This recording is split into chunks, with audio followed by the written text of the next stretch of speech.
Paz y bendición para todos ustedes, queridos estudiantes de esta hermosa carrera que nos lleva a capacitarnos para servir con mayor excelencia al reino de los cielos, al reino de Dios, al establecimiento del reino de Dios en la tierra y al perfeccionamiento de la iglesia. Esa es nuestra misión. Por eso el lema de nuestra facultad bíblica es formar, capacitar bíblicamente, formar bíblicamente a las personas para multiplicar y para edificar la iglesia de nuestro Señor Jesucristo. Y esto es, multiplicar es la extensión del reino de Dios, es la predicación del Evangelio, y edificar es hacer que la iglesia crezca, se perfeccione hasta alcanzar la estatura de la plenitud de Cristo. Así que yo les estoy muy agradecido por haber tenido la paciencia de estar estos 3 años compartiendo con nosotros estas materias. Hoy estamos nuevamente compartiendo la materia Administración de la Iglesia. Administración de la Iglesia, probablemente tengamos 4 o 5 clases de esta materia Administración de la Iglesia, que es la anteúltima del programa de estudios, de la currícula de estudios, y después pasaremos a la última, que es Evangelismo y Plantación de Iglesias. Así que estamos abocados a esta materia que es interesante y es poco estudiada, poco considerada en la iglesia contemporánea, en la iglesia actual. Se le ha dado poca importancia, sin embargo tiene mucha importancia. ¿Por qué? Porque la Biblia nos enseña, y nosotros sabemos que es así, que nos tenemos que ajustar a las autoridades civiles en la medida que no tengamos que desobedecer a Dios. Y acá no hay incompatibilidad, todo lo contrario. Si leemos en el libro de Habacuc, va a decir, escribe la visión, y Yahweh y Jehová me dijo, escribe la visión y declárala en tablas para que el que la leyere corra hacia ella. Y eso es palabra de Dios. O sea, Yahweh le dijo al profeta Habacuc, escribe la visión y declárala en tablas para que el que la leyere corra hacia ella. Quiere decir que escribir la visión es un mandato de Dios. Escribir la visión es un mandato de Dios.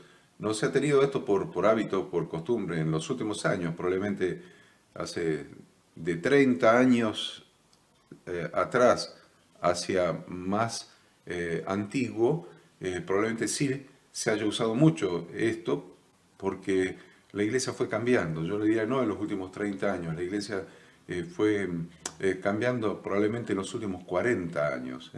40 años y un poco más, 45 años, y este neopentecostalismo que ha surgido en las iglesias donde los pastores se auto ungen, se auto declaran pastores, se auto ordenan pastores, ha hecho que cada uno lleve adelante la obra, el ministerio, la iglesia o la denominación que sea, de la manera, probablemente de la mejor manera que les ha salido, de la mejor manera que se les ha ocurrido, pero sin profundizar en el estudio de muchas cosas. Por ejemplo, ni siquiera profundizar en el estudio de la palabra de Dios, de las Sagradas Escrituras. Principalmente al no profundizar en el estudio de las Sagradas Escrituras por falta de tiempo, falta de voluntad para estudiar, entonces la han fraccionado y han dejado el Antiguo Testamento de lado y se han enfocado en el Nuevo Testamento, y después han fraccionado el Nuevo Testamento también, enfocándose en determinados pasajes y prácticamente eliminando otros pasajes. Los pasajes que ellos han considerado que no se pueden llevar a la práctica los han eliminado, como por ejemplo 1 Corintios 12, 1 Corintios 14, algún pasaje de Romanos, de Efesios, de 1 Pedro, porque encuentran que es de difícil implementación, entonces se han dejado de lado. O sea que, en primer lugar, lo que se ha hecho fue sacarle 39 libros a la Biblia, sacar todo el Antiguo Testamento, y después del Nuevo Testamento se ha eliminado todo aquello que es de difícil implementación y fundamentalmente todo aquello que no produce un emocionalismo. Entonces, los focos han sido, es característico y todos ustedes, tanto como yo, sabemos que ha sido así. No obstante, sabemos que estudiar tiene su complejidad. Estudiar no es fácil, no es fácil, porque estudiar requiere disciplina. Básicamente requiere disciplina. Entonces, requiere disciplina, requiere concentración, requiere constancia, requiere perseverancia. Todas estas palabras que les acabo de mencionar requiere personas especiales. Personas especiales. Entonces, no todo el mundo tiene disciplina, no todo el mundo tiene constancia, perseverancia, no todo el mundo tiene la voluntad de concentrarse para leer hojas y hojas y leer hojas y hojas y escudriñar y meditar. Pero sin embargo, la Escritura habla muy bien de las personas que escudriñaban las Escrituras en la iglesia primitiva, diciendo que eran más ilustres. ¿Por qué eran más ilustres? Porque escudriñaban las Escrituras para ver si las cosas que el apóstol Pablo les enseñaba eran así o no eran así. Entonces, fíjense qué interesante que Dios les llame a través del Espíritu Santo, inspirando la Escritura, personas más ilustres, más nobles, más nobles, eran más nobles, dice. Más nobles, ¿por qué? Porque tenían la disciplina de leer, de analizar, de escudriñar las Sagradas Escrituras, a ver si lo que el apóstol Pablo les estaba enseñando era o no era de la manera que él se lo estaba enseñando. Así que, gracias a ustedes que están allí, los que lo están viendo en vivo hoy, y todos aquellos que después se conectan de las diferentes sedes, y los que estudian a distancia, en forma individual, personal, y que después se conectan y ven las clases, son más nobles que aquellos que no lo hacen, porque ustedes escudriñan las Escrituras para aprender, para ver si las cosas que les han enseñado, yo creo que las que enseñamos nosotros solamente, las que le han enseñado desde que son creyentes, son o no son así. Porque lo que hacían estos hermanos era ver si las cosas que el apóstol Pablo les enseñaba eran o no eran de esa manera, y escudriñaban las Escrituras. Entonces Pablo les llama más nobles, ustedes son más nobles. Y ustedes que están allí viendo esta clase son más nobles, porque se han tomado el trabajo de escudriñar. Ahora, no es un fin en sí mismo. Quiero que entendamos esto en el comienzo de la clase. Escudriñar no es un fin en sí mismo. Añadir letra a nosotros, a nuestra mente, añadir letra no es un fin en sí mismo. En la Escritura dice muy claramente que la letra mata, que lo que vivifica es el espíritu. Entonces, añadir letra no es un fin en sí mismo. Todo lo contrario, si fuera un fin en sí mismo, es un fin que trae un perjuicio en lugar de un beneficio, porque la letra mata. Lo que vivifica es el espíritu. Entonces, ¿cómo hacemos para añadir al conocimiento, añadir virtud? Todo le estoy hablando de todos textos bíblicos. ¿Se dan cuenta que estoy hablando, todo lo que le estoy diciendo son textos bíblicos? Usted, que ya conoce de 3 años de estudiar la Escritura, sabe de todos los textos que le estoy hablando, estoy tomando. Entonces usted va a añadir virtud, va a añadir la puesta en marcha de la fe, para que no sea muerta.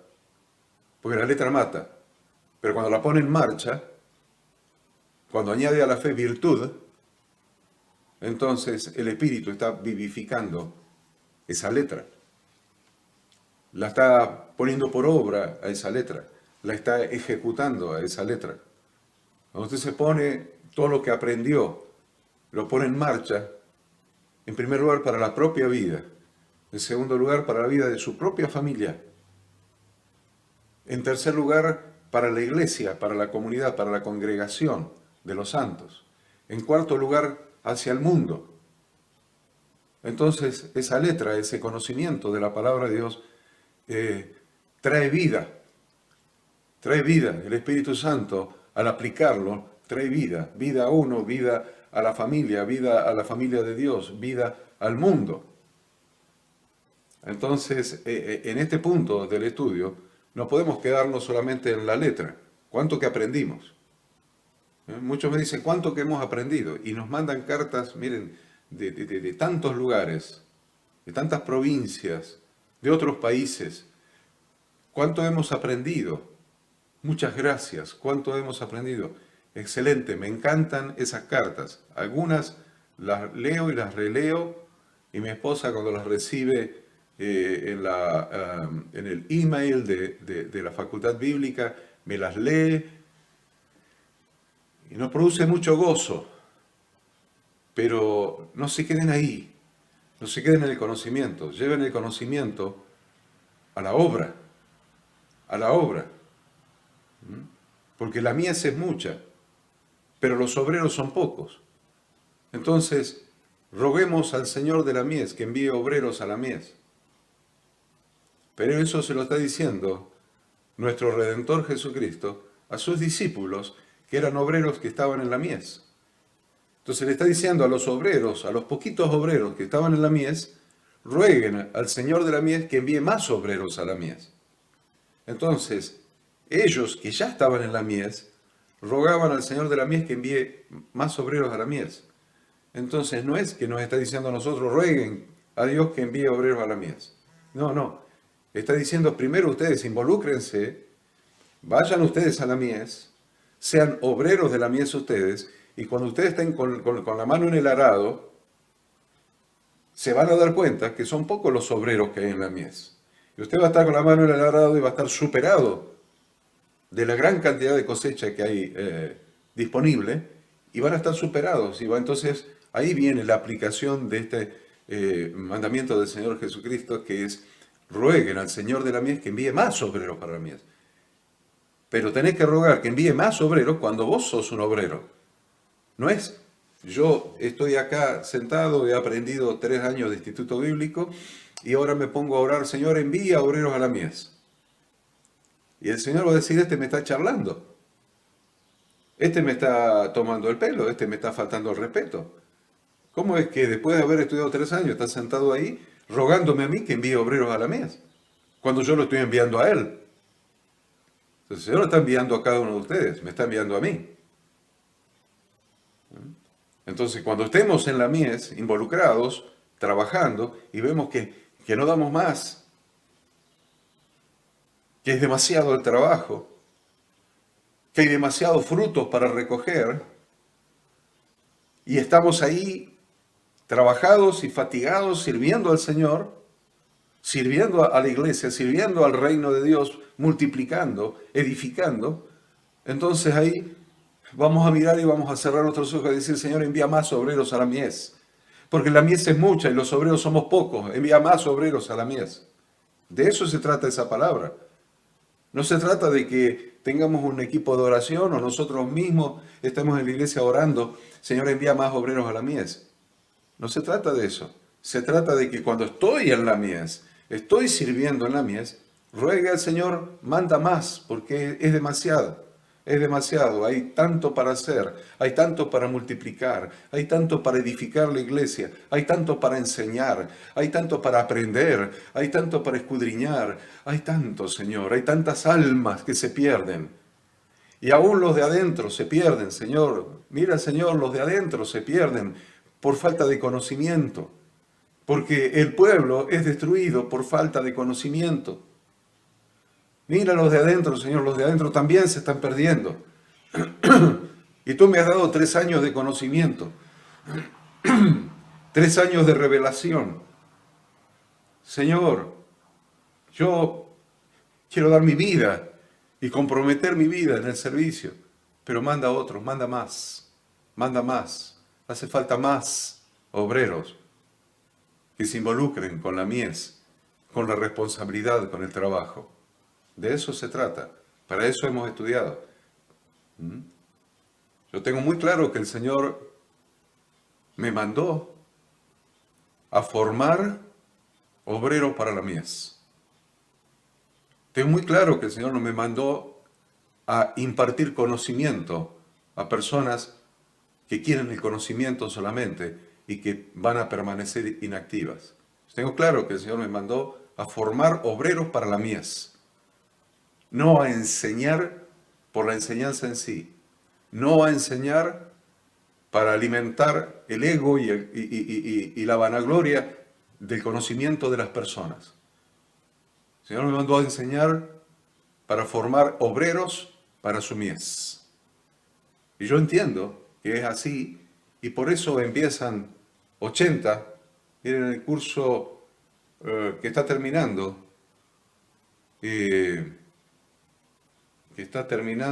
terminó el año pasado. El curso que terminó el año pasado, que graduaron el año pasado, de una sede solamente, de una sede presencial, empezaron 84. Y creo que aproximadamente de los 84, la mitad eran pastores. Empezaron 84. Y no sé si terminaron 10 o 15 los 3 años. Y les aviso, los primeros que abandonaron el estudio fueron los pastores. Quedaron 6 o 7 pastores, 8 pastores de los 84 que habían comenzado y que se graduaron entre 10 y 15 aproximadamente de esa sede nada más. Hubo otras sedes donde hubo otro tipo de respuesta. Entonces, miren qué interesante que es ser más nobles por escudriñar las Escrituras. Entonces, falta conocimiento. Sí, claro. ¿Querés ser médico? Hay una vocación desde que eras chiquito. Cuando eras chiquito agarrabas el cuchillo de la cocina de tu madre de punta y agarrabas las muñecas de trapo de tu hermana y les abrías la panza. ¿Ah? ¿Por qué? Porque tenías una vocación de médico. Y andabas abriéndole la panza a todas las muñecas y por acá y por allá de tu hermana y los sapos tenían que andar corriendo para que no los alcances, para que no los abras, para ver los órganos que tenían adentro. Hay una vocación de médico. Pero ¿sabes qué? Con eso no alcanza. No alcanza con la vocación de médico. Hace falta capacitarse para ejercer la medicina. Entonces hay que terminar la escuela primaria, la secundaria, ir a la universidad y pasar todos los años de universidad, después hacer las prácticas. Y después recién te van a dar una matrícula de médico para que puedas ejercer legalmente la medicina. Porque hay que capacitarse. Si no te capacitas, no puedes ejercer la medicina. Y así debería ser en el ministerio. Hay que capacitarse, hay que conocer las Escrituras, hay que conocer las doctrinas bíblicas para después enseñarlas, para después predicar un evangelio que sea real y no fantasioso. Para predicar que el evangelio es Emuná, Teshuvá y Torá. ¿Vieron? Se los dije en hebreo. No me gusta hablar mucho usando palabras hebreas, pero acá no hay más remedio, porque el evangelio que predicó nuestro Redentor desde Capernaum a toda Judea fue Emuná, Teshuvá y Torá.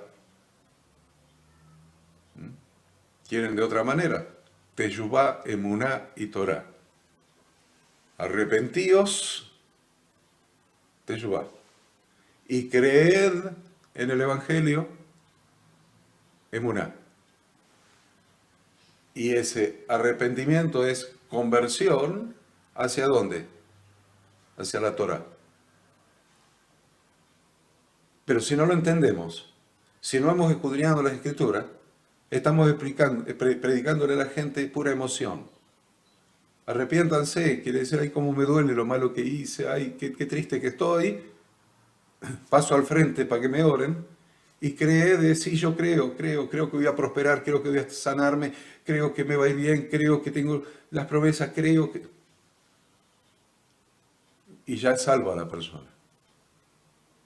¿Crees que Jesucristo resucitó de los muertos? Sí, sí, lo creo. Y ya es salva a la persona.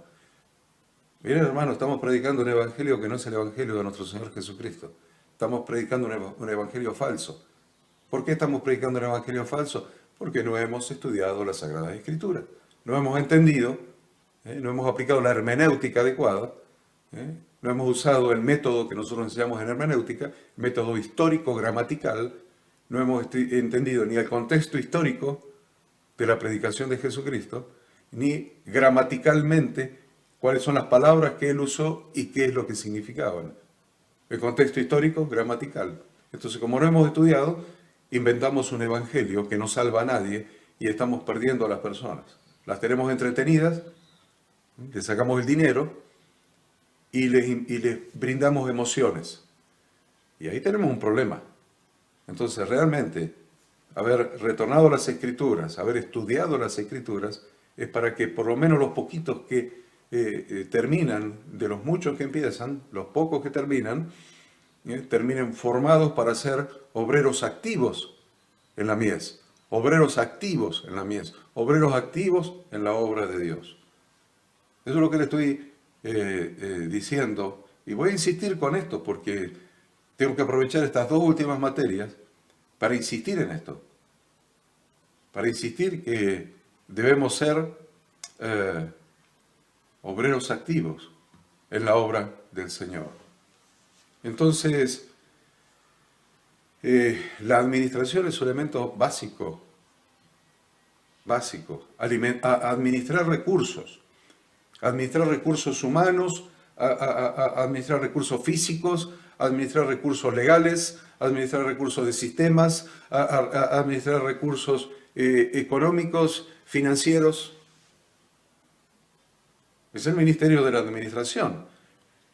Es la materia que estamos estudiando. Y sí que tiene que ver con el reino de Dios.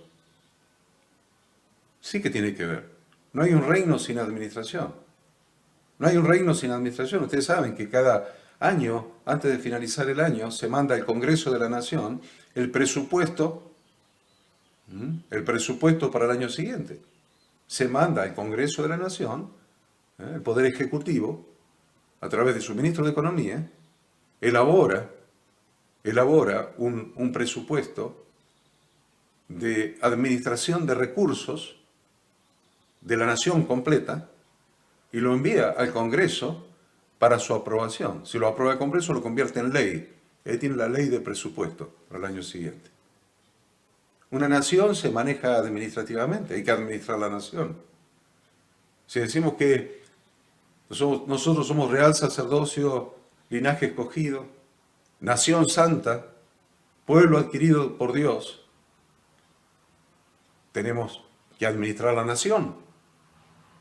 No es solamente voy a predicar el domingo y ya cumplí, le pido a la gente que ponga sus diezmos y ofrendas y la caja de la iglesia es mi bolsillo.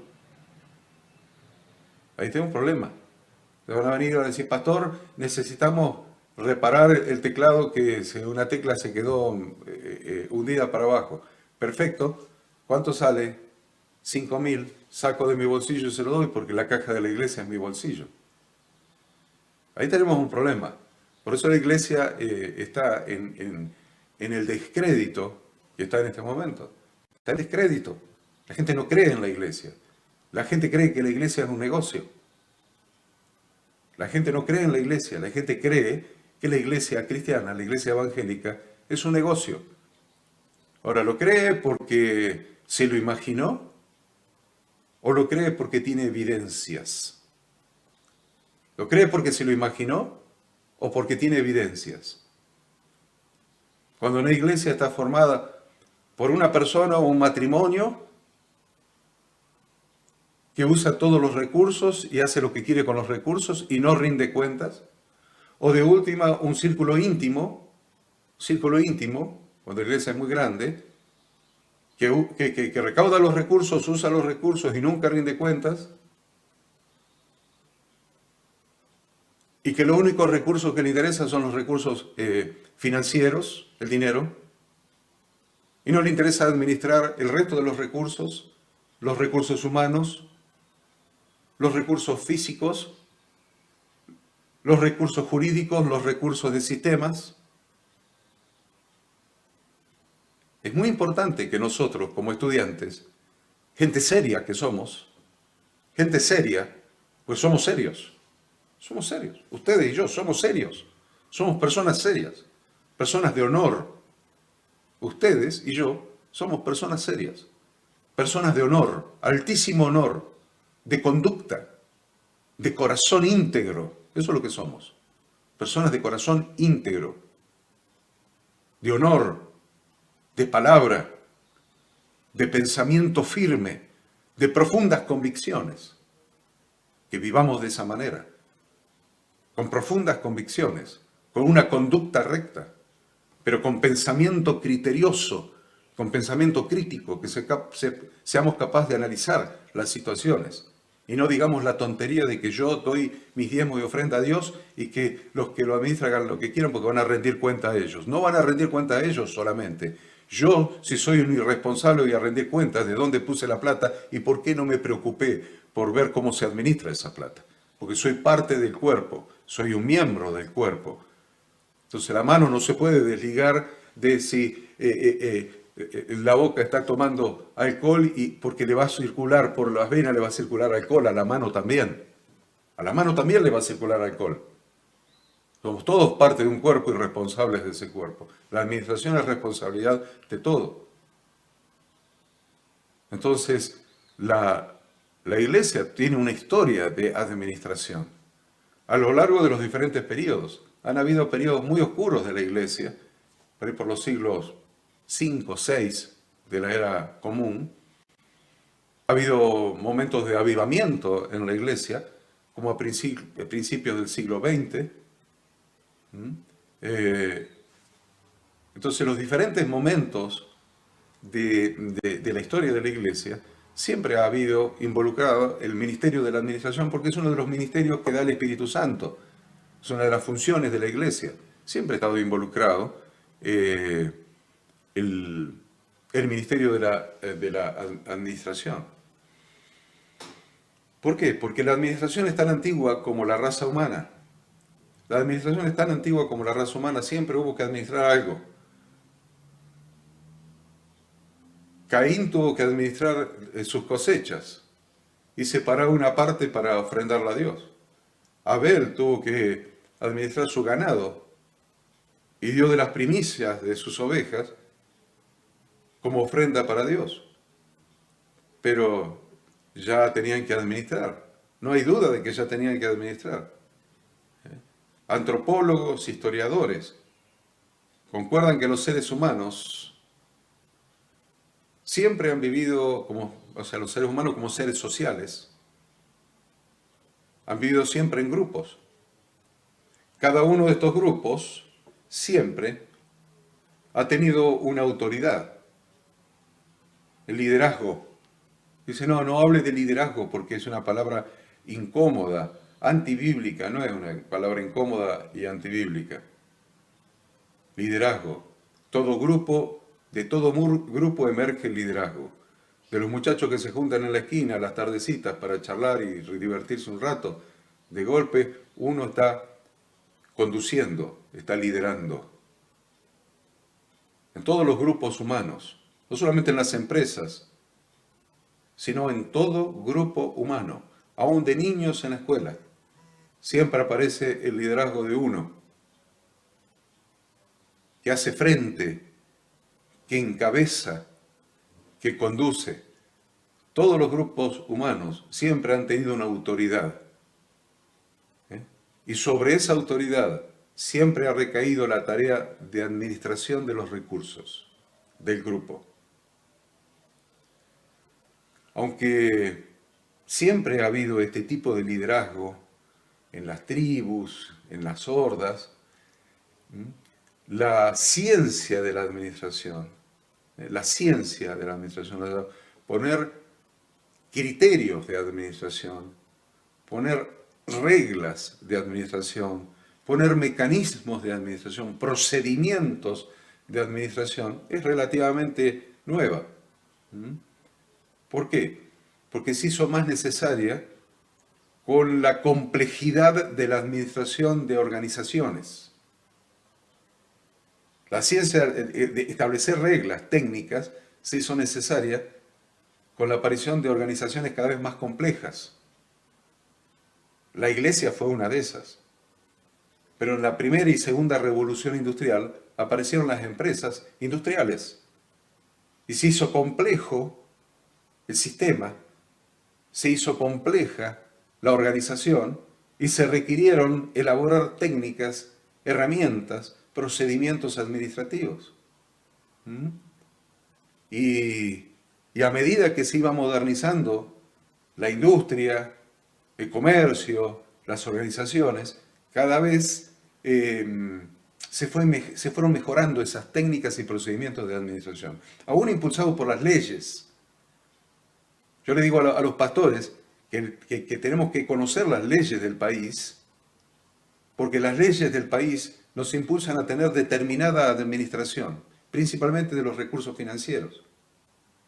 Si usted no tiene nada, ninguna administración de nada, ninguna contabilidad, ningún registro de nada de los recursos financieros, ninguna rendición de cuentas, y mueve 100.000, por decir algo, 100.000 pesos por mes, por decir una cifra mínima que mueven las iglesias, el equivalente a lo mejor a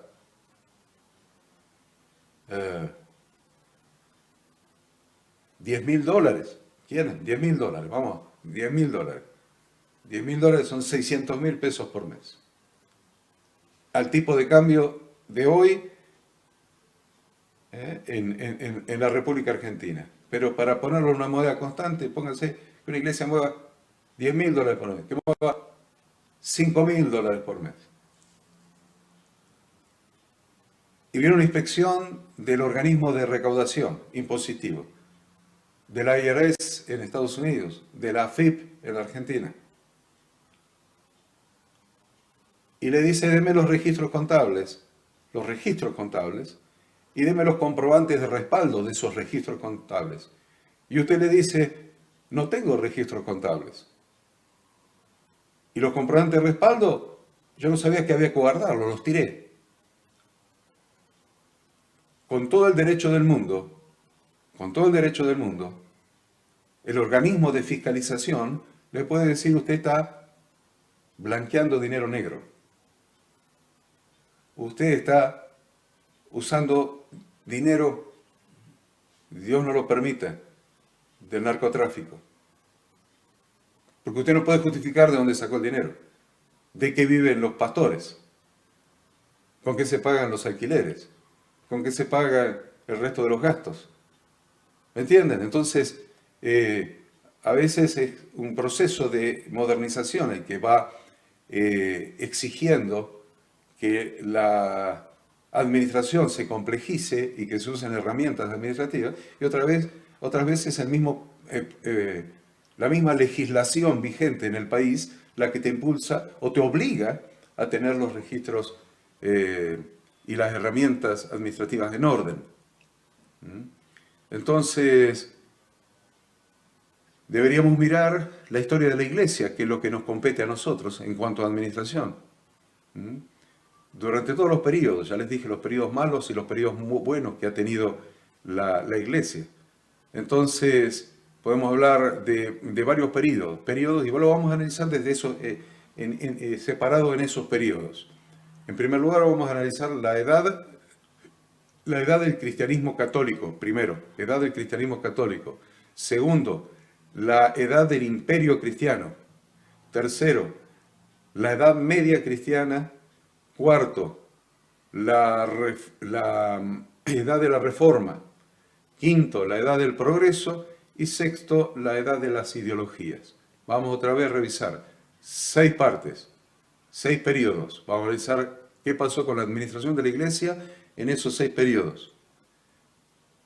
En primer lugar, el primer periodo, la edad del cristianismo católico. Segundo periodo, la edad del imperio cristiano. Tercer periodo, la Edad Media Cristiana. Cuarto periodo, la Edad de la Reforma. Quinto periodo, la Edad del Progreso. Y sexto periodo, la Edad de las Ideologías. Entonces vamos a hacer ese análisis de la evolución de la administración de la Iglesia en esos periodos. El primero que mencionamos era la edad del cristianismo católico. Y los hechos más relevantes de la historia de la Iglesia en los siglo II y siglo III. Siglo II y siglo III. Los hechos más relevantes fueron la persecución. Siglo II y siglo III fue la gran persecución del Imperio Romano a la Iglesia cristiana. Así que en siglo II y siglo III no podemos hablar de administración. Tenemos que hablar de que andaban escondiéndose en cuevas o donde podían para no ser prendidos, torturados y matados en esa gran persecución que hizo el Imperio Romano sobre la Iglesia. Ahora, desde ese periodo que va desde Ireneo hasta el Concilio de Nicea, acuérdense que el Concilio de Nicea fue en el 325, nos muestra un tiempo muy diferente a lo que fue el primer siglo de la Iglesia. Primer siglo de la Iglesia termina con el Apocalipsis. Acuérdense que el apóstol Juan murió aproximadamente en el año 96 de la era común. Ireneo creó lo que se llamó la sucesión apostólica. Miren qué interesante. La sucesión apostólica, ¿qué es? El papado, en realidad. La sucesión apostólica. Una línea de individuos investidos de autoridad para, con esa autoridad, validar la enseñanza católica. Alrededor del año 125 de la era común, alrededor del año 125, mire qué cerquita estamos del primer siglo, de la era apostólica. Año 125, los obispos empezaron a estar, donde quiera que sea, por todos lados, gobernando la Iglesia. Los obispos, cada uno mandando en su propia diócesis, con presbíteros y diáconos bajo su autoridad. Miren qué estructura estamos hablando. Ya estamos hablando de una estructura administrativa. Por eso después vamos a analizar en la parte práctica esto, cómo es una estructura funcional de la Iglesia. Pero miren, ya en el año 25 empieza a aparecer esto de una estructura organizacional básica donde estaban los obispos que gobernaban la diócesis y bajo los obispos estaban los presbíteros. Los presbíteros, para que usted lo entienda en el día de hoy, porque no se les llama presbítero en la calle, son los curas. El título de los curas, el cargo, es presbítero. El cargo cura no existe, cura de almas, de ahí viene, de cura de almas. Pero no existe el cargo es presbítero. Bueno, igual que ahora, ya estaban los obispos, debajo estaban los presbíteros, o sea, los curas, y debajo los diáconos. Esa era la estructura que se estaba armando. Entonces, ¿qué pasaba con la administración? Bueno, los obispos empezaron a dedicarse a la política. Los obispos empezaron a dedicarse a la política, al manejo del poder político. Entonces empezaron a delegar las funciones administrativas en los curas, en los presbíteros. Entonces, eso durante el periodo de persecución ya, y hacia el final del periodo de persecución, la Iglesia era numerosísima, o sea que bajo la persecución la Iglesia se multiplicó. Y al final del periodo de persecución, la Iglesia era numerosísima. Era la institución más poderosa del imperio. Hacia el final del periodo de persecución, la iglesia era tan numerosa que era la institución más poderosa del Imperio Romano.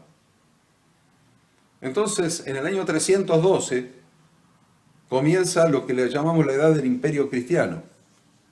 La edad del Imperio Cristiano que va desde el año 312 hasta el 590 aproximadamente. 312 hasta el 590.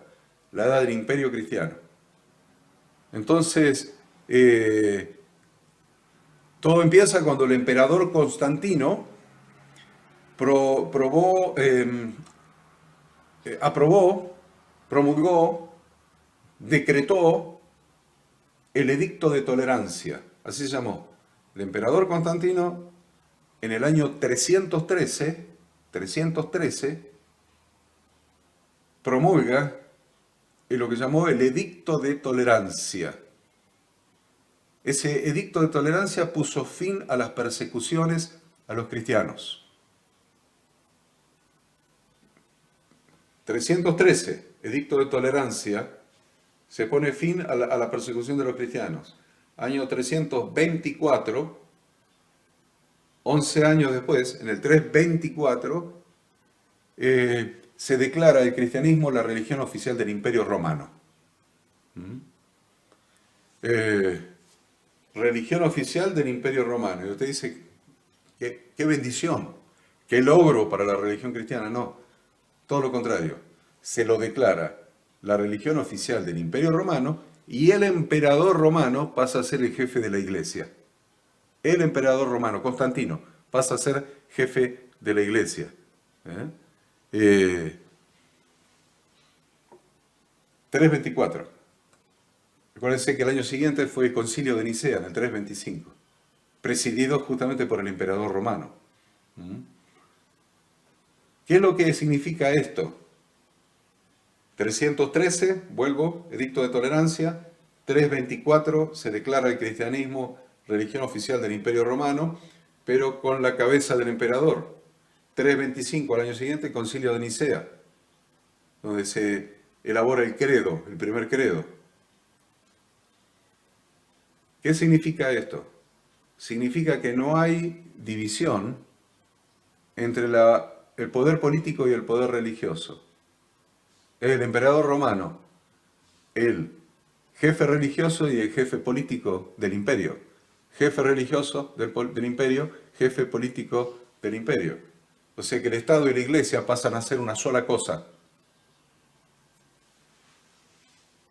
¿Me va entendiendo? Es interesante verlo desde este punto de vista. Se lo estoy explicando desde un punto de vista que en historia de la Iglesia no lo hemos explicado así. Pero ustedes ya están en otro escalón, en otro proceso.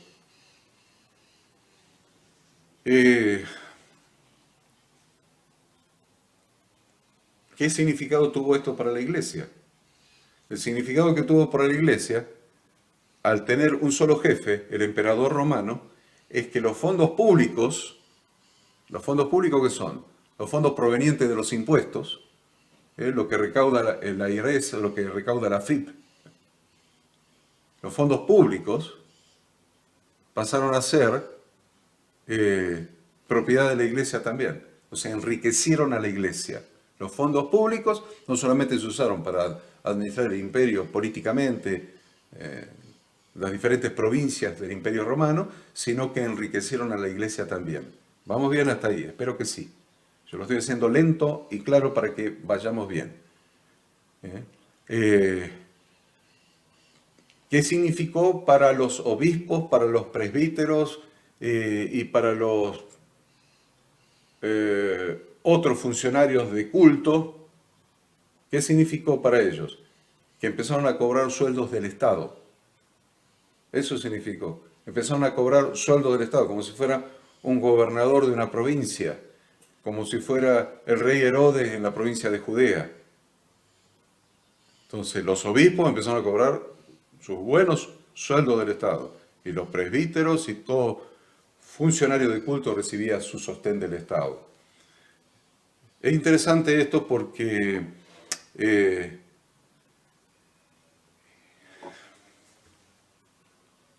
esto de Constantino es algo muy especial, porque tiene una influencia que nosotros debemos tratar de entender.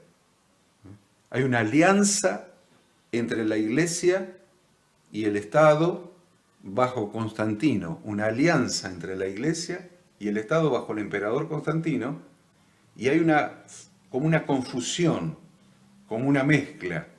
¿Qué es qué? ¿Quiénes son quiénes? La Iglesia y el Estado, mezclados.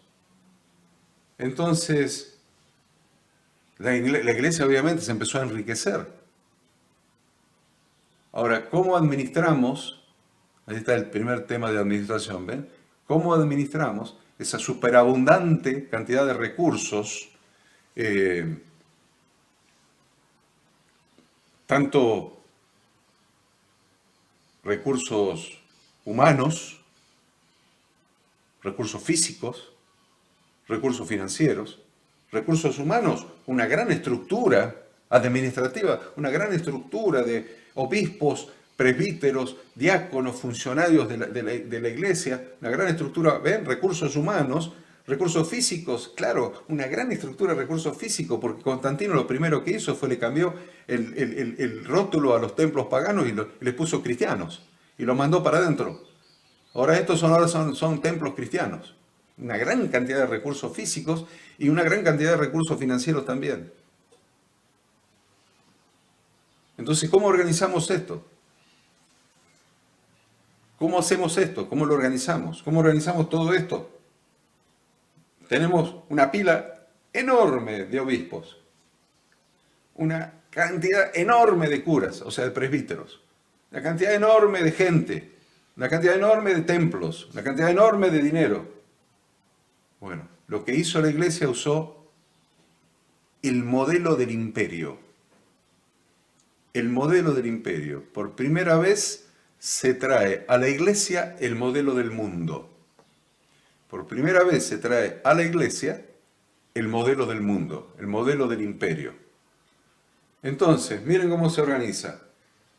Geográficamente, el cristianismo se organiza sobre la base de divisiones políticas. ¿Cuáles eran las divisiones políticas en esa época? Ciudad, municipio, estado, región, nación. Todas palabras políticas. ¿Se dan cuenta que son todas palabras políticas, de organización política? Ciudad, municipio, estado, región, nación. Entonces, se desarrolla, aparece un obispo. Miren cómo se trae el imperio a la iglesia. Un obispo que somete a todo el resto de los obispos y establece su autoridad. Era obispo, eran todos obispos, pero un obispo somete a todo el resto de los obispos del mundo bajo su autoridad. ¿Qué obispo fue? El obispo de Roma. Después hay pelea con el obispo de Constantinopla, etc. Pero vamos a ir tranquilito para que entendamos el concepto. Un obispo somete bajo su autoridad al resto de los obispos, el obispo de Roma. ¿Quién es el obispo de Roma? El Papa. Por eso muchos curas que yo conozco, y calculo que en el mundo muchos deben pensar así, no reconocen en el corazón, en su intimidad, no reconocen la autoridad del Papa. Porque dicen es un obispo, es el obispo de Roma. Es el obispo que está sobre los curas de Roma, sobre los presbíteros de Roma, sobre el clero de Roma, es el obispo de Roma. Así como acá tenemos el obispo de la ciudad y en otros lados el obispo de cada diócesis, ese es un obispo más. Sin embargo, en esa época se dio que el obispo de Roma, aprovechando su cercanía con el imperio, sometió al resto de los obispos y se convirtió en el Papa. El obispo de Roma es el Papa, es la autoridad sobre toda la iglesia. Se desarrolla entonces el oficio de Papa. De modo tal que si uno mira el Imperio Romano políticamente, cómo estaba organizado, y mira la iglesia, cómo estaba organizada, no hay diferencia, estaban organizados de la misma manera. En el Imperio Romano, el emperador era la autoridad. Dentro de la iglesia, con la misma estructura organizacional, el papa era la autoridad. ¿Mm? Eh, ¿Por qué hizo Constantino semejante barbaridad? Porque él quería usar el cristianismo como un factor social y político para unificar el Estado, para unificar el imperio, para fortalecer el imperio que se le estaba disgregando. Entonces usó la religión para unificar el imperio, para fortalecer el imperio. ¿Mm? Eh,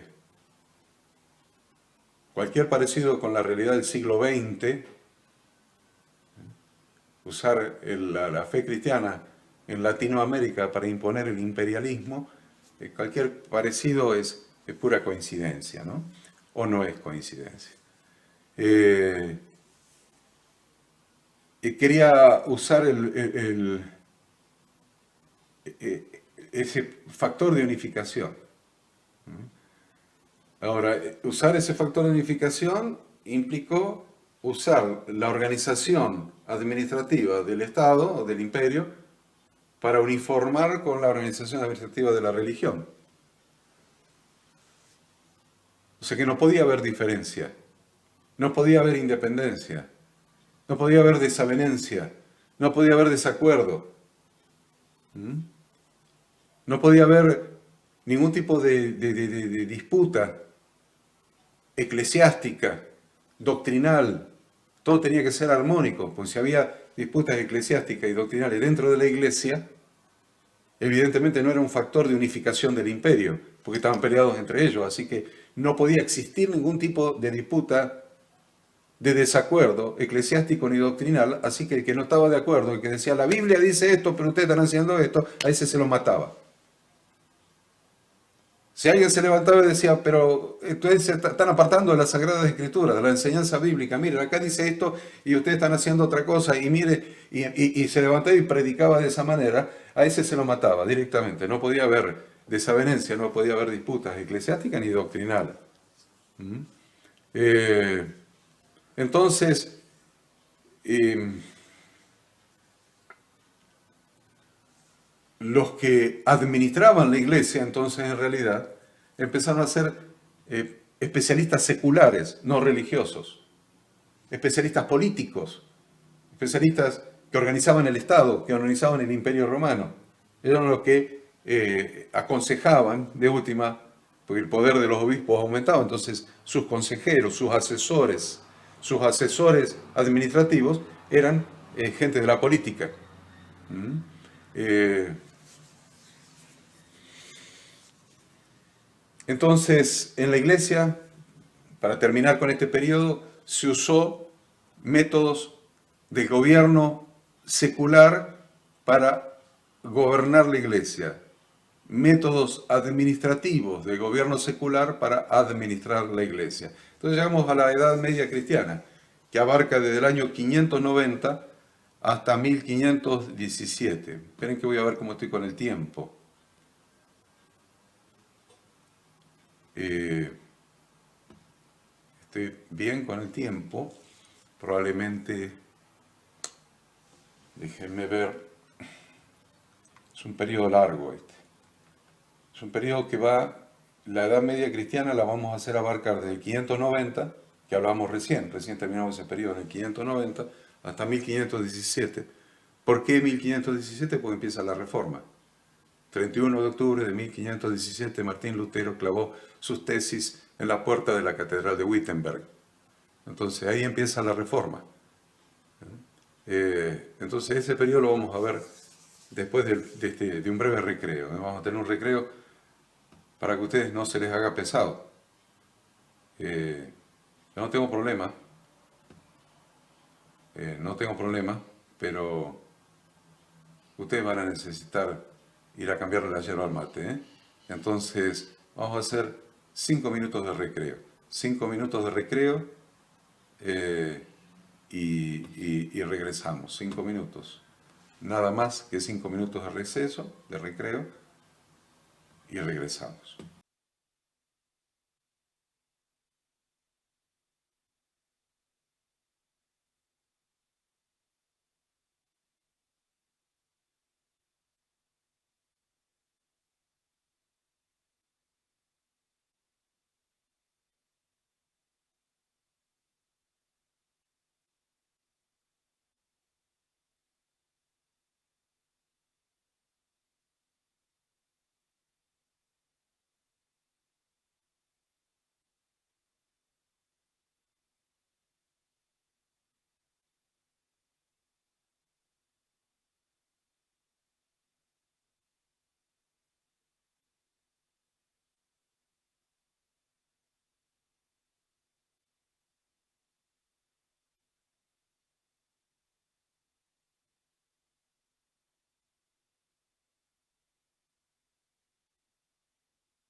Muy bien.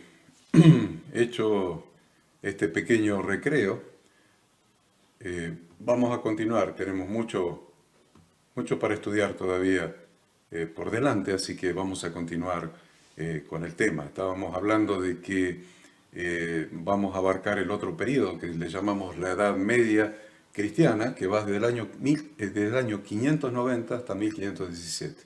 590 termina el periodo anterior, 1517 termina este periodo que es el año de la reforma protestante. Entonces, si ustedes notan el periodo de tiempo que estamos abarcando son 10 siglos. 10 siglos. 10 siglos son 1000 años, un milenio, ¿eh? Estamos abarcando un milenio. Entonces, estos 10 siglos que abarcan lo que llamamos la Edad Media, se caracteriza por el desarrollo del poder papal. Estos 10 siglos se caracterizan por el desarrollo del poder papal. El Papa entonces, yo les dije hace un rato, déjenme ver, sí, les dije hace un rato que el Papa empieza a imponer su dominio, su autoridad, empieza a someter al resto de los obispos. El obispo de Roma empieza a someter al resto de los obispos. Entonces, él empieza a afirmar que él es el obispo universal. O sea, ¿qué es lo que empieza a afirmar? Que no es el obispo de Roma, él es el obispo universal y cabeza de la iglesia. Lo empieza a afirmar y empieza a imponerlo. Una manera muy interesante de imponerlo es que a todo el que se oponía a esa afirmación del Papa, lo mandaba a matar directamente. Esa fue la manera de imponer su afirmación de que él es el obispo universal, cabeza de la iglesia. Yo soy la cabeza de la iglesia. Alguien decía, no, pero eso no es bíblico. Listo, a ese lo mataban. Entonces, va más allá. Su poder se incrementa de tal manera que va más allá de esa afirmación y empieza a afirmar que él es el gobernador de las naciones. O sea que empieza a afirmar que él es el gobernador del mundo. Empieza a afirmar que él es el gobernador del mundo. ¿Y cómo lo materializa?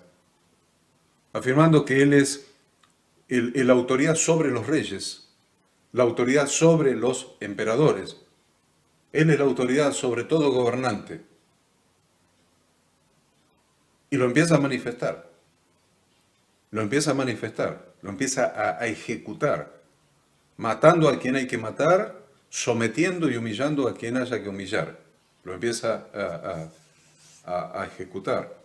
El Papa Gregorio I, acuérdense de ese nombre, es un papa clave en la era papal.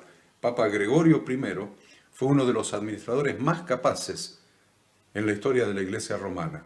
Uno de los administradores más capaces de la historia de la Iglesia romana. Y se le apodó o se lo nombró como Gregorio el Grande. Acuérdense, Gregorio I, Gregorio el Grande.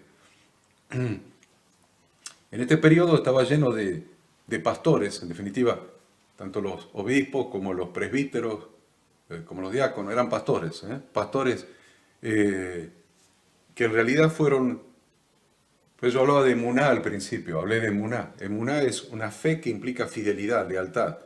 Bueno, fue una época de que los pastores no vivían, el justo por la emuná vivirá, por la fe que implica lealtad y fidelidad vivirá. En esa época los pastores eran infieles totalmente, preocupados, más preocupados por la riqueza económica, por la riqueza y por el poder, por la riqueza y el poder, más preocupados por la riqueza y el poder que por Dios. No le importaba nada a Dios, le importaba la riqueza, acumular riqueza y el poder. No le importaba ni Dios, ni les importaba la necesidad de los hombres y las mujeres creyentes. Y usted ya se está asustando. Queridos alumnos, ahí ustedes se están asustando. Y yo le digo, no sé si hay tanta diferencia con la época actual, ¿eh? No sé si hay tanta diferencia. Usted se está asustando de hace 1000 años atrás. ¿Por qué nos asustamos de lo que pasa hoy? Los monjes y los frailes fueron los únicos ejemplos de una correcta supervisión, de un correcto pastorado dentro de la iglesia. Monjes y frailes. Gente que no eran obispos ni eran presbíteros. Monjes y frailes. Porque la jerarquía de la iglesia había sacado la administración de las iglesias locales, le había dado una forma jurídica, una estructura, la había armado con reglas establecidas políticamente. Entonces, miren qué interesante. Roma había dividido, el Papa de Roma había dividido a Roma en 25 partes. Vamos, había dividido a Roma en 25 partes, cada una encabezada por un presbítero o obispo. Cada una de las 25 divisiones era llamada parroquia. Había dividido en 25 secciones a las que se les llamó parroquia, a cada una de las secciones. Usted dice, pero es igual que ahora, claro, ahí empezó. Había un presbítero, había un cura, un presbítero, un cura, a cargo de cada una de las parroquias.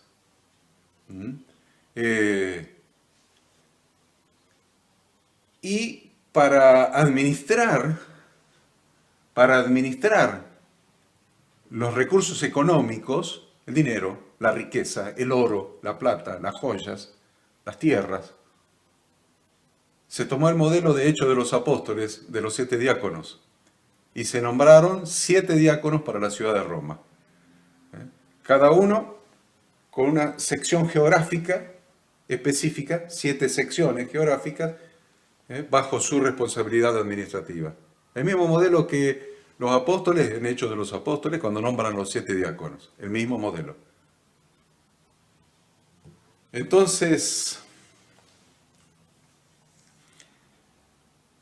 el obispo diocesano, o sea, el obispo de la diócesis, tenía un colegio de cánones que lo aconsejaba y lo asistía. Eran asesores administrativos, para no usar palabras difíciles y a usted se le mezcla. Tenía un colegio de cánones que eran sus asesores administrativos, sus economistas, sus administradores, sus contadores públicos. Bueno, tenía esos consejeros administrativos. Así como el Papa tenía sus asesores también, que eran los cardenales.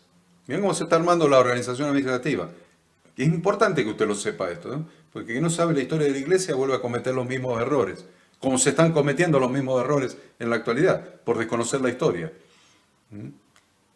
Entonces, aquí aparece algo que, en este periodo, aparece algo que todos los contadores públicos estudiamos en la universidad. Todos. Más le voy a decir. Todos aquellos que estudian administración y contabilidad en la escuela secundaria, en la escuela secundaria hay una especialización.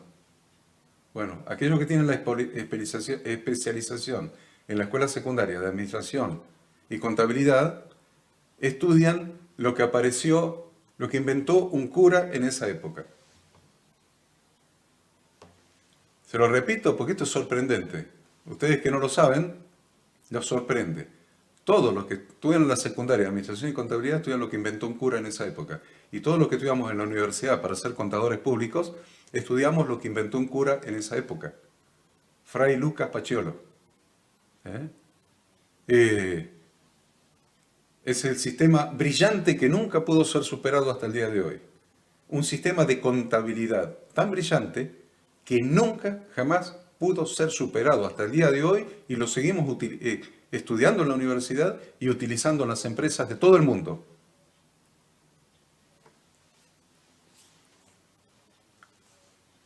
En medio de este periodo de la Reforma, nació en 1445, nació en 1445 y murió en el año de la Reforma, murió en 1517. Nació en 1445 y murió en 1517 Luca Bartolomés Pacioli. Luca Bartolomé Pacioli. Nosotros en contabilidad, nosotros en los libros de contabilidad, lo conocemos como Fray Luca Pacioli. Fray Luca Pacioli. Es el inventor, es conocido en todo el mundo como el inventor del sistema contable de partida doble. Inventor del sistema contable de partida doble. Si usted tiene su hijo en la secundaria, pregúntele, y estudiando Administración y Contabilidad, pregúntele qué es la partida doble, cuáles son los 5 principios de la partida doble, cómo se hace un asiento contable del debe al haber. Bueno, todo eso lo inventó Fray Luca Pacioli, el sistema contable de partida doble. Interesante, miren el desarrollo administrativo de la Iglesia. Revolucionó el método por el cual las personas llevaban el control sobre su dinero y el mecanismo que se utiliza en las empresas hoy día, porque es un sistema extraordinario de control por oposición, de control por la partida doble, juntamente por el balance, de ahí viene el nombre balance, donde tienen que balancear el debe con el haber, las cuentas con saldo deudor con las cuentas con saldo acreedor. Todo eso tan complejo lo inventó un cura en esa época, Fray Luca Pacioli o Fray Luca Paciolo. Él se dedicó a escribir ampliamente sobre el tema y realmente hizo un aporte enorme al sistema, a la administración, cuando hizo que el sistema de partida doble fuera el método estándar que se comenzó a utilizar a lo largo de todo el mundo y en todos los tiempos hasta el día de hoy. Fray Luca Pacioli fue ordenado como fraile en la orden franciscana, era un fraile de la orden franciscana y completó sus estudios teológicos en un monasterio italiano. Entonces, este método de la partida doble, que tuvo su origen en el siglo XV,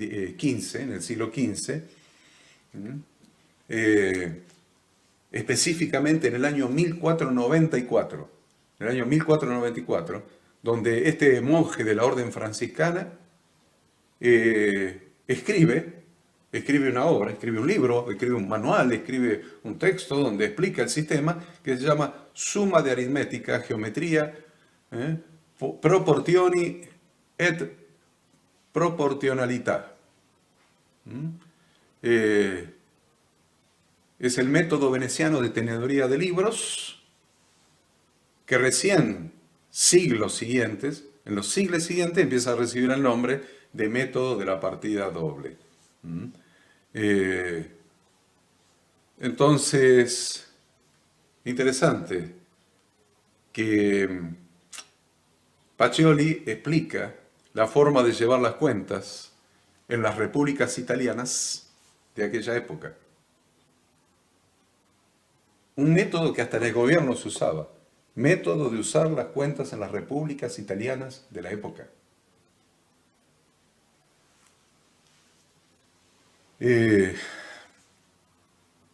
¿Quiso ser un científico, Fray Luca Pacioli?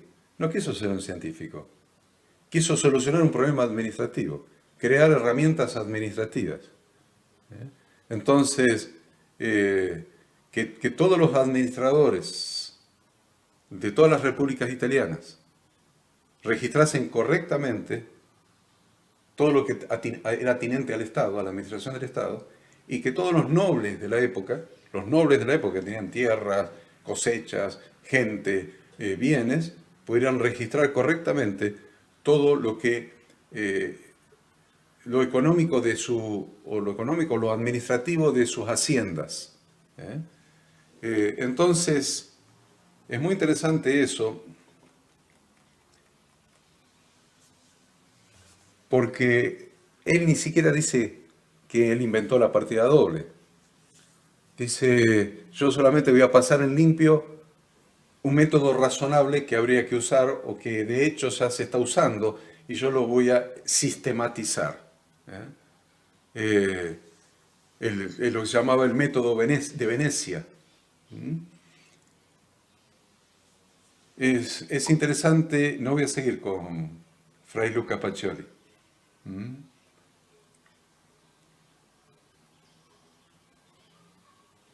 Solamente le voy a decir lo que dice un opinador, el profesor Fernández Pirla, en su obra Teoría Económica de la Contabilidad, que se publicó en 1974. Dice, el método de partida doble era una de las más maravillosas invenciones del género humano. Eh, en realidad, eso fue dicho por el alemán Goethe. ¿Eh? Dice, el método de partida doble era una de las más maravillosas invenciones del género humano. Eh, puede colocarse sin reparo junto a sus contemporáneos, a Fray Luca Pacioli, se puede colocar al mismo nivel de importancia para la humanidad que Cristóbal Colón o Copérnico. Eso fue lo que revolucionó a la ciencia de la contabilidad hasta el día de hoy. ¿De dónde surgió? De la Iglesia.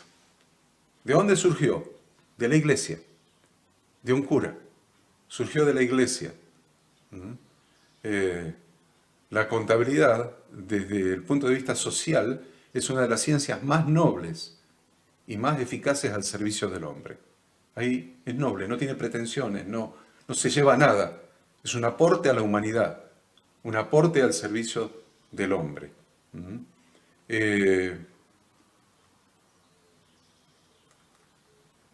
Obviamente tiene influencia en el ámbito empresarial, en el ámbito gubernamental, en el ámbito jurídico, en el ámbito universitario.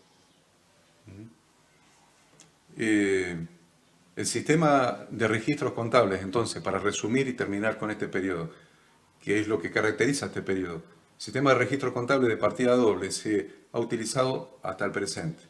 Es el método contable más eficaz en el ámbito empresarial, secular, gubernamental, pero se generó en la Iglesia. Y en la Iglesia es donde menos se usa. ¿Por qué le dije todo esto? Para que usted entienda que es un método que benefició a toda la humanidad hasta el día de hoy, a todas las empresas hasta el día de hoy, a todos los gobiernos hasta el día de hoy, y todos lo utilizan menos quienes lo generaron, menos la Iglesia. La Iglesia no usa nada de esto. En general le estoy hablando, porque yo he hecho la contabilidad en mi época de contador público, he hecho la contabilidad de varias iglesias en Buenos Aires, en Córdoba, y yo usé el método de la partida doble. Evidentemente, si lo inventó la iglesia y el mundo lo usa, ¿por qué no lo vamos a usar nosotros? Todo lo contrario, es un método extraordinario. Y yo uso el método de la partida doble, que es el único que existe aparte, no existe otro para contabilidad, no existe otro. Entonces yo hago la contabilidad y he hecho la contabilidad de las iglesias con el método de la partida doble. Sin embargo, muchas iglesias no tienen ni idea de qué se trata y no usan ni ese ni ningún otro método, porque no hay otro método, pero aunque sea una planilla para anotar las entradas, salidas, saldo. Miren lo que estoy diciendo, aunque sea una planilla que registre entradas, salidas, saldo. ¿Quiere hacerlo un poco más complejo? Fecha de comprobante, nombre del proveedor o del beneficiario, tipo y número de comprobante, concepto, entrada, salida, saldo. ¿Cómo lo puedo hacer? En un cuaderno con un lápiz y una regla, hago una columna para la fecha, hago una columna más ancha para beneficiario o proveedor o el nombre de quien sea, otra columna para tipo y número de comprobante, otra columna para el concepto, otra columna que diga ingresos, otra columna que diga egresos y otra columna que haga la diferencia entre esta y esta, que sea el saldo. Ahora sería una incongruencia, una incoherencia total hacer esto en este siglo, en este tiempo, en este año, en este siglo. Cuando tenemos planillas electrónicas. ¿Qué es una planilla electrónica? Un Excel de Windows, de Microsoft en realidad, un Excel de la empresa Microsoft, o una planilla de cálculo de cualquier otra empresa, aún de uso libre, de licencia abierta, donde pueda anotarlo con la PC, con la notebook, con la computadora, y grabarlo y dejarlo grabado, e imprimirlo para dejarlo archivado. Y donde las cuentas me las haga la máquina sola. No tenga que andar sumando y equivocándome, sino que directamente pongo el importe de entrada y automáticamente el saldo se actualizó. Le pongo el importe de salida, automáticamente el saldo se actualizó. ¿Por qué no eso? Mínimo, ni siquiera eso. No estoy hablando ni siquiera del método de partida doble que inventó la iglesia. Estoy hablando de, aunque sea una planilla, nada. Les aseguro que en mi época de contador, yo les dije, no puede hacerle nunca una certificación de ingreso a un pastor de los que venían al estudio contable a pedirme certificación de ingreso porque no tenían ni siquiera una planilla de entrada, salida, saldo, cuanto más una rendición de cuentas de la iglesia. Ahora vamos al próximo periodo, se terminó en 1517, entonces vamos del 1517 al 1648. De 1517 a 1648.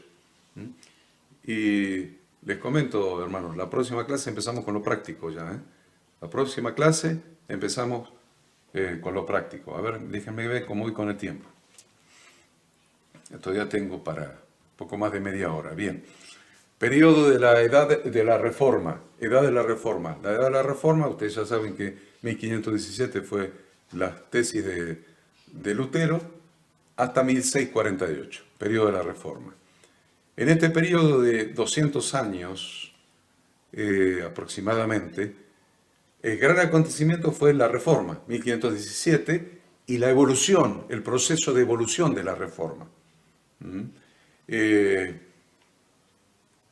Pero este periodo sucedió algo en Europa. En Europa fue el periodo del Renacimiento.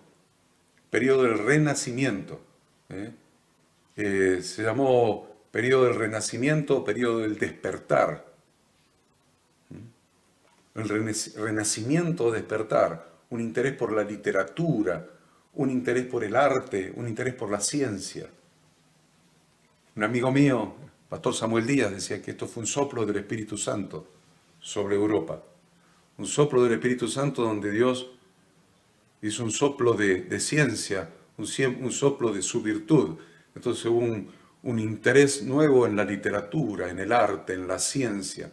Un soplo sobre la humanidad que cambió la humanidad. Se llamó la época del Renacimiento. Hubo un incremento notable en el estudio, en la literatura, en la experimentación científica durante esa edad.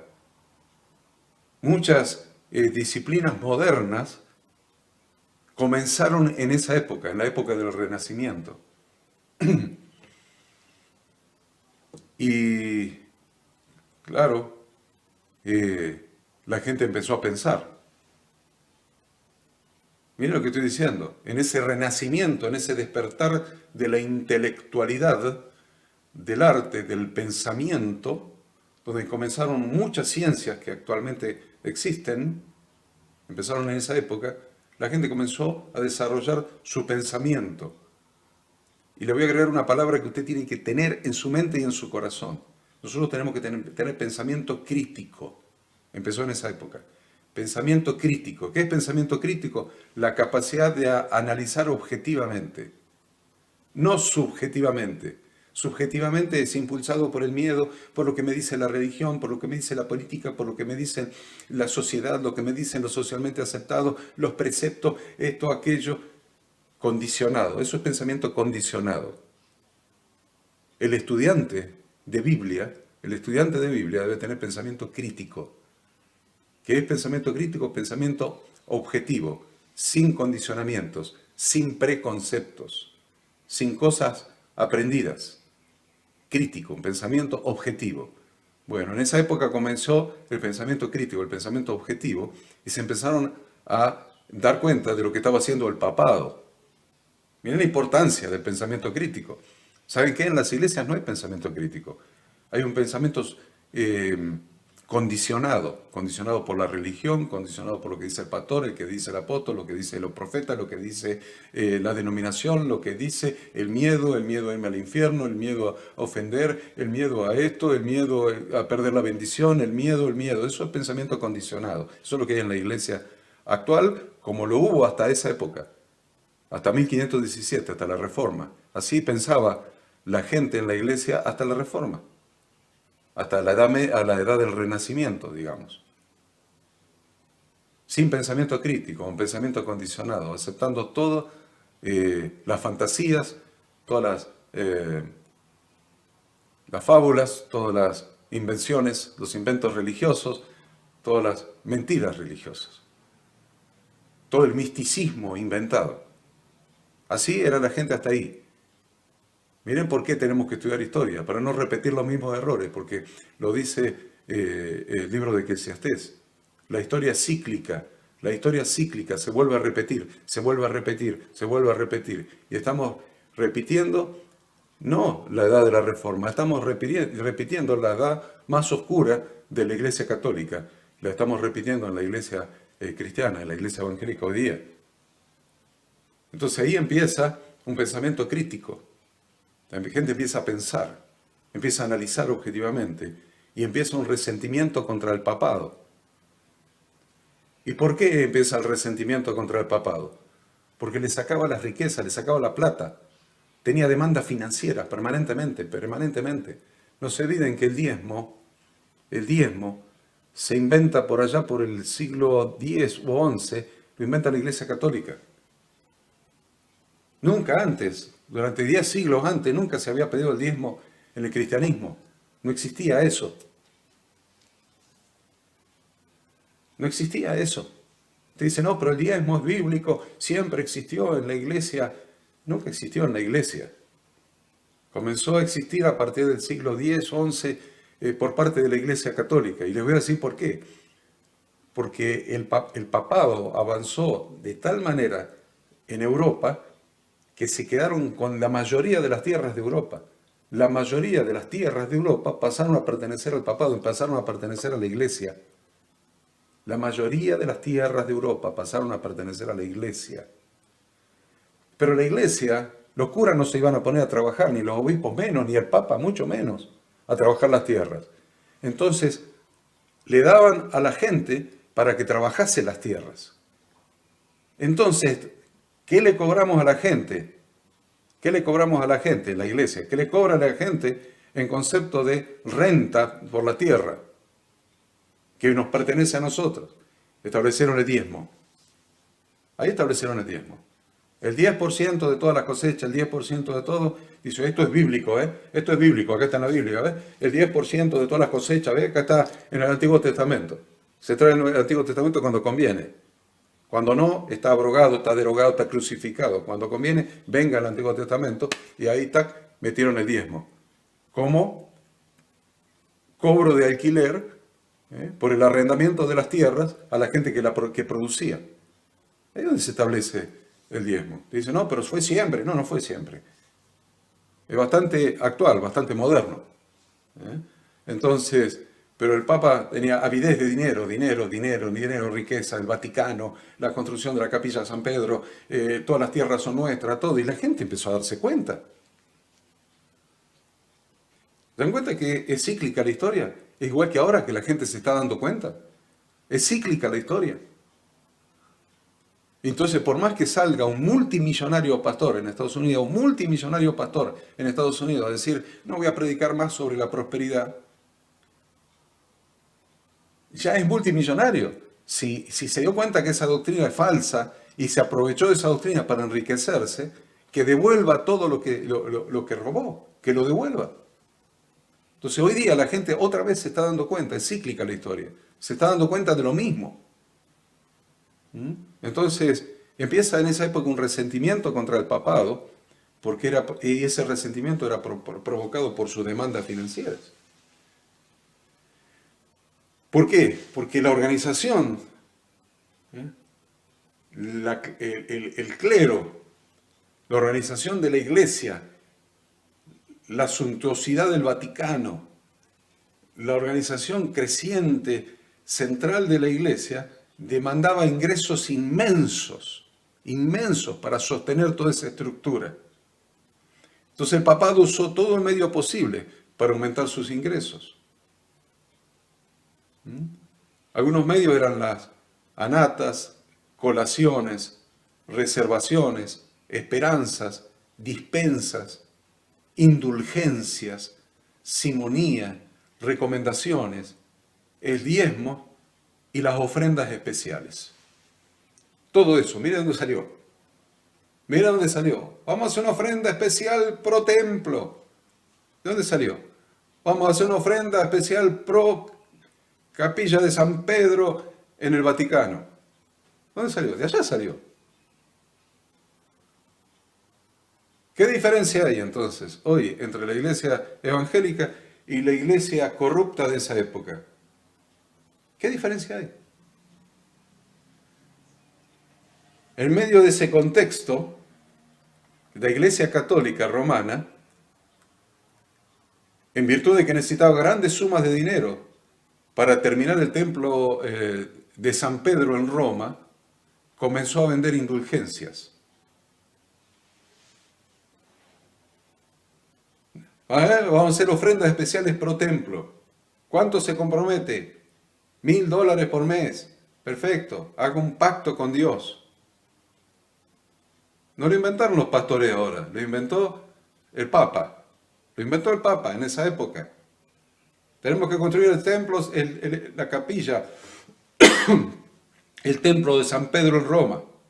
Vamos a vender indulgencias. ¿Qué pecado vas a cometer mañana? No, primero, ¿qué pecado cometiste? A ver, ese vale $5.000. Tomá, tenés un perdón acá, ¿ves? $5.000 por el pecado que cometiste ayer. Y el otro, ¿qué pecado cometiste? No, ese es más grave, ese vale $10.000. Ese no, ese es chiquito, vale 1.000. Pero después era tal la avidez de dinero que empezaron a vender indulgencias por pecados que todavía no se habían cometido. Entonces alguien decía, yo voy a matar a mi suegra la semana que viene. Bueno, trae $10.000, te vendo una indulgencia, un perdón anticipado por el pecado que vas a cometer la semana que viene. Se vendieron indulgencias anticipadas por pecado futuro. Voy a hacer tal cosa, bueno, voy y pago y ya estoy perdonado para hacerlo la semana que viene, el mes que viene, o mañana, o dentro de un rato.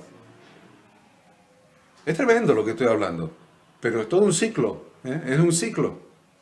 Si pones diezmos, si pones ofrendas, si son muy abundantes, el pastor te va a acariciar y te va a besar y te va a tolerar y te va a perdonar por lo que hiciste, lo que haces y lo que vas a hacer mañana.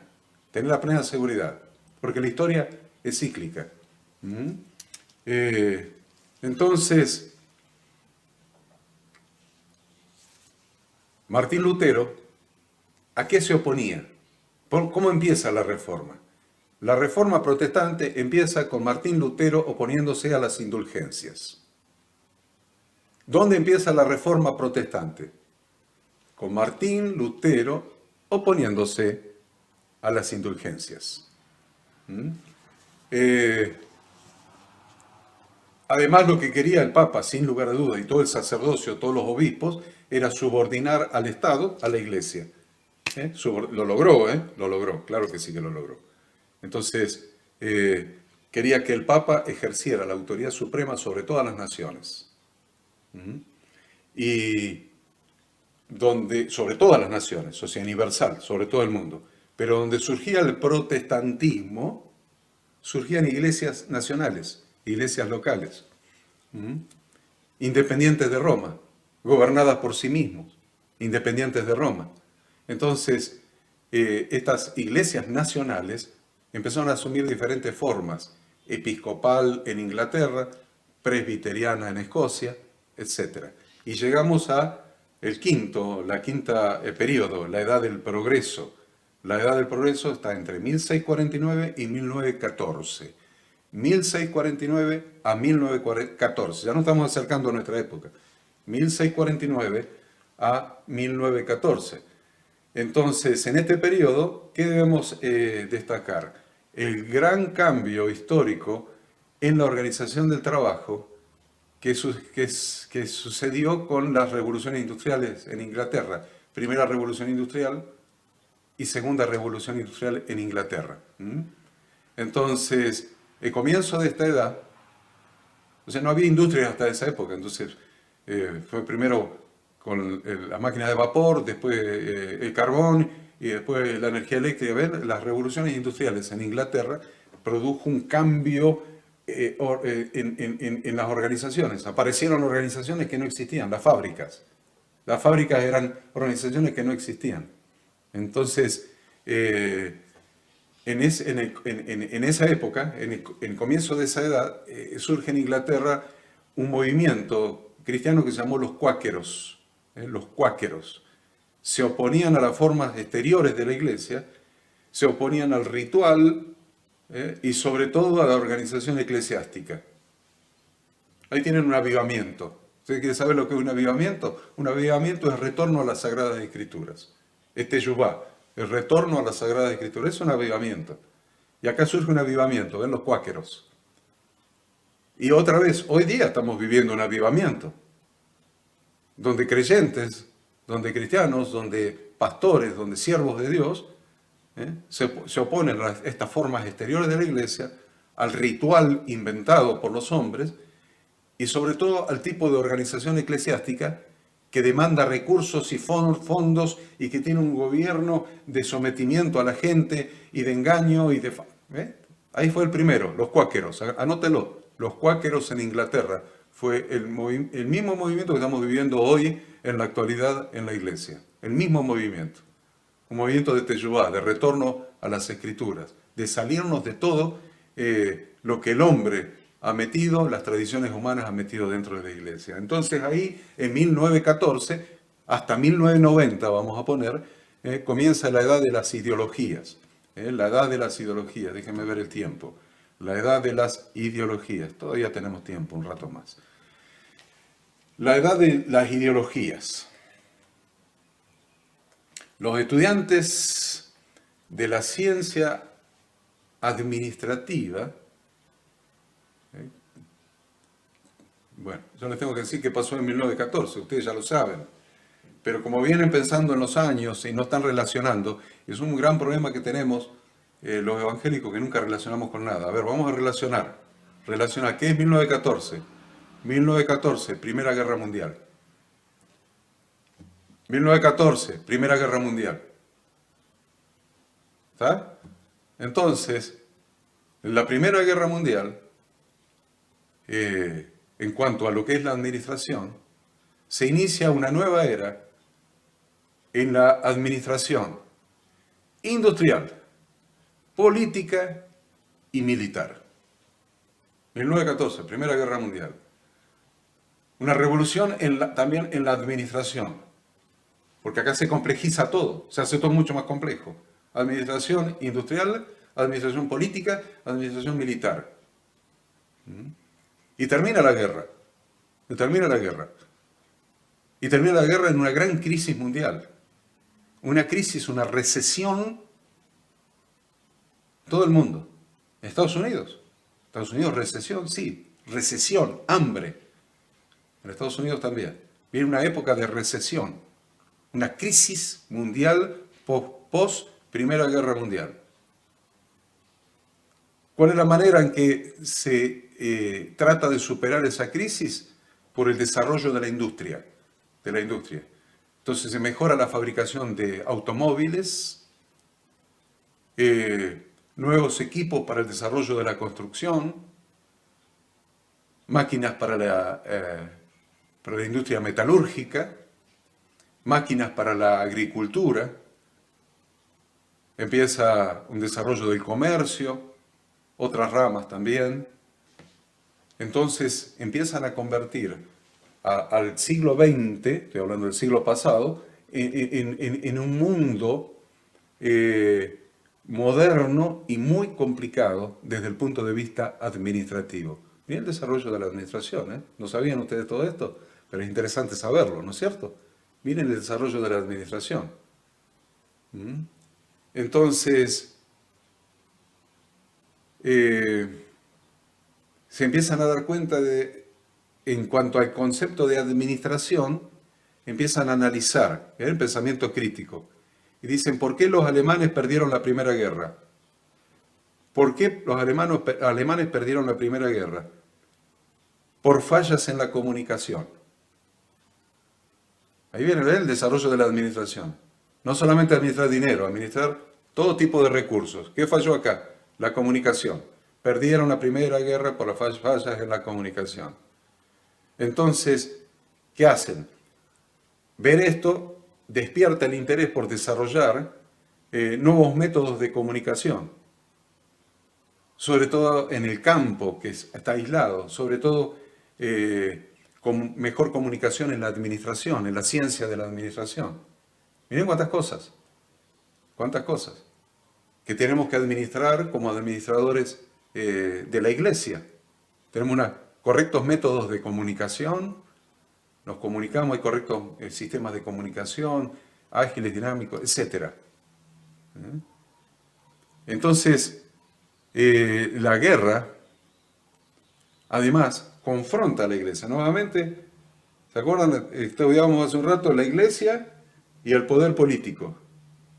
Y la iglesia se impone al poder político. Acá lo que hace este proceso de la Primera Guerra, enfrenta a la iglesia con la guerra. ¿Cómo? Sí, enfrenta a la iglesia con la guerra. ¿Qué actitud tiene que tener la iglesia frente a la guerra? ¿Apoya la guerra? ¿Se opone a la guerra? ¿Qué actitud frente a la guerra? Son cosas nuevas que hay que resolver. Entonces, en la Primera Guerra Mundial, la tendencia de la iglesia fue considerar el conflicto como una guerra santa para Dios y para la nación. Se acomodó la iglesia, ¿ven? Se acomodó. La Primera Guerra Mundial, esto es un conflicto, es una guerra santa para Dios y la nación.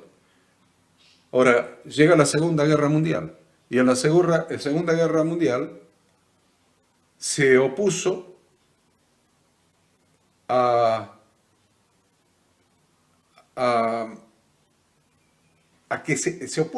considerar que la guerra fuera santa. Entonces empezó a apoyar a aquel que tiene una objeción de conciencia. Yo tengo una objeción de conciencia para ir a la guerra. No quiero ir a la guerra. No quiero matar gente. Entonces la iglesia empieza a apoyar las objeciones de conciencia. Pero muchos no tenían objeción de conciencia y se enrolaron al ejército y eran cristianos. Eran creyentes, eran hermanos. Entonces, ¿por qué bando ora la iglesia? ¿Por los cristianos de acá o por los cristianos del enemigo? ¿Por qué bando? Entonces la iglesia, miren cómo tiene que evolucionar, empieza a orar por los cristianos hermanos de ambos bandos. Y ayuda después en la reconstrucción de la posguerra. Cambia la mentalidad. El concepto administrativo de la iglesia va evolucionando. Ahora está trabajando en los recursos humanos, orando por los creyentes, y en la posguerra trabajando para reconstruir las naciones en la posguerra. Esto es muy interesante de saberlo porque esto nos lleva a ver cómo evolucionó la, eh, cómo evolucionó la administración. Eh, Ahora, ¿qué pasa en la actualidad? ¿Qué pasa en la actualidad? Déjenme ver cuánto tiempo me queda. Y ya no me queda tiempo. Así que yo quería terminar con la parte teórica hoy. No voy a poder terminar con la parte teórica hoy. Voy a terminar con la parte teórica la próxima clase y, y vamos a empezar con la parte práctica. Yo creo que eh, podríamos empezar con la... No sé cómo estarán ustedes de cansados. Yo estoy cansado, obviamente. Eh, Todos los días estamos enseñando y yendo y viniendo y reuniéndonos con pastores y, y cada vez más pastores están interesados por la revelación de la palabra de Dios, por conocer las escrituras, no al nivel probablemente de estos 3 años de instituto bíblico, sino al nivel siguiente, a nivel ministerial. A nivel ministerial, cada vez más pastores están interesados a nivel ministerial por conocer las escrituras y por ejercer su ministerio alineado con las instrucciones de Dios contenidas en su palabra. Entonces, sí que se hace trabajoso, estamos viviendo en un momento extraordinario, extraordinario, y los que hemos puesto la mano en el arado y estamos en la mies trabajando, nos damos cuenta que faltan obreros para la mies. Y rogamos al Señor que envíe obreros a la mies. Los que estamos trabajando nos damos cuenta de eso. Los que no están trabajando están mirando el techo. Pero los que sí estamos sirviendo al Señor nos damos cuenta que faltan obreros para la mies. Cada vez más se va detectando la necesidad de una reforma en la iglesia. Cada vez más es necesaria la reforma. Una reforma, volver a hacer una teshuvá, hacer un retorno, un regreso a la palabra de Dios en la iglesia, como lo que hablábamos hace un rato. Entonces vamos a dejar para la clase que viene lo que es el trasfondo ministerial actual. ¿Qué pasa en la actualidad? ¿Cuál es el trasfondo ministerial actual? ¿Qué pasa en la actualidad con el tema de lo que estamos estudiando, que es administración de la iglesia? Así que no quiero empezar un nuevo tema y no poder terminarlo, dejarlo por la mitad del camino. No quiero empezar un nuevo tema y no poder terminarlo, así que creo que por hoy es suficiente información para ustedes. Hemos analizado cosas lindas, cosas interesantes, cosas que es necesario saber. Yo siempre los animo a que compren libros de historia de la iglesia. Hay libros hermosos, hermosos de historia de la iglesia. Libros hermosos. Hay algunos que es un solo libro, un solo tomo. Hay otro que son 2 tomos, pero de hojas gorditos. Bastante numerosa la hoja de cada tomo. Y hay otro que tengo ahí en la biblioteca, que son 3 tomos de González, de historia de la iglesia. Es apasionante leer la historia de la iglesia. Pero además de ser apasionante, porque te entretiene, te atrapa, no querés dejar de leer, además de ser entretenido, apasionante, interesante, te muestra la realidad de lo que expresó el Espíritu Santo a través de Eclesiastés, que es que la historia es cíclica, no hay nada nuevo bajo el sol, lo mismo que fue, lo que es y lo que será. Entonces la historia es cíclica. Y si queremos evitar cometer los mismos errores, tenemos que conocer la historia del pasado. Tenemos que conocer los errores del pasado para no volver a cometer los mismos. Eso nos salvaguarda, nos vacuna contra nuevos errores.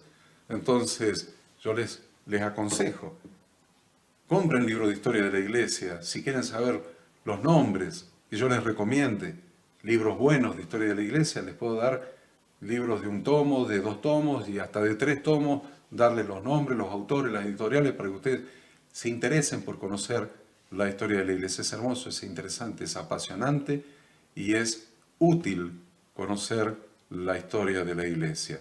Así que vamos a dar esta clase por finalizada en este momento.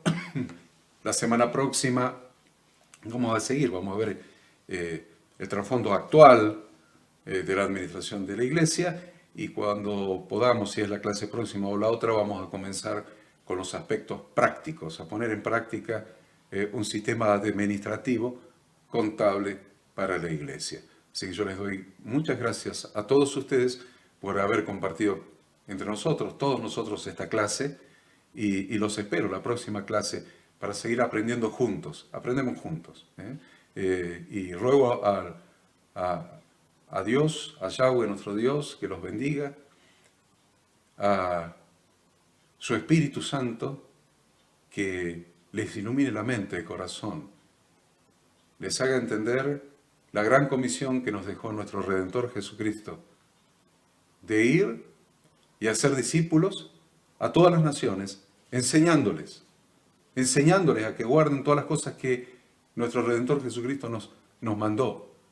Y las cosas que nuestro Redentor Jesucristo nos mandó son todas las instrucciones de su Padre para que nuestra vida dé en el blanco.